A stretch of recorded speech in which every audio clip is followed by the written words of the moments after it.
వందే మాత్రం. నేను మీ journalist Navatha. Welcome to R political. Operation Navjeevan 2 దీని కింద 16 మంది మావోయిస్టులు పోలీసుల ఎదుట లొంగిపోయారు. ఇందులో సీనియర్ కమాండర్లు, స్క్వాడ్ సభ్యులు కూడా ఉన్నారు. వీరిలో 6గురిపై మొత్తం 39 లక్షల రివార్డు కూడా ఉంది.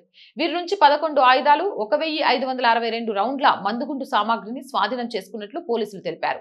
మావోయిస్టు వ్యతిరేక ఆపరేషన్లు, రాష్ట్ర ప్రభుత్వ పునరావాస విధానమే ఈ లొంగుబాటు కారణమని అధికారులు పేర్కొన్నారు.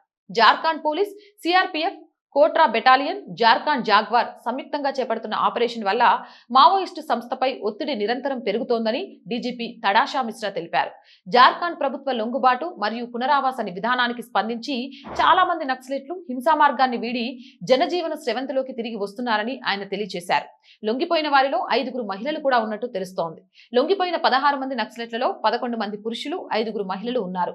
వీరిలో ఒక regional committee member, 3 zonal committee మెంబర్లు, 3 సబ్ జోనల్ కమిటీ మెంబర్లు, 6 ఏరియా కమిటీ మెంబర్లు మరియు 3 స్క్వాడ్ మెంబర్లు ఉన్నారు. వీరు కొల్హాన్, సారండా పరిసరాల్లో దట్టమైన అటవీ, కొండ ప్రాంతాలలో కార్యకలాపాలు సాగిస్తూ అగ్రనేతలు మిసర్ బెస్రా అలియాస్ సాగర్జీ, అసీం మండల్ బృందాలతో కలిసి పనిచేస్తున్నట్లు సమాచారం. ఏదేమైనా జార్ఖండ్ లో కూడా వేట మొదలైంది.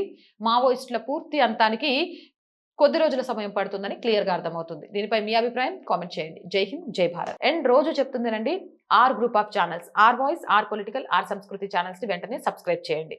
కంటెంట్ బాగుంది అనిపిస్తే లైక్ చేయండి, షేర్ చేయండి. అలాగే మీ అభిప్రాయాలు ఏంటి అనేది కామెంట్ చేయండి. ఆర్థికంగా ఆర్ వాయిస్ కి అండగా నిలవండి. ఆర్థికంగా మీ అవసరం చాలా చాలా ఉంది. ఆర్ వాయిస్ కి చేస్తారని ఆశిస్తున్నాం. ఆర్థికంగా సపోర్ట్ చేయాలి అంటే సబ్స్క్రిప్షన్ పక్కనే జాయిన్ అనే బటన్ ఉంది.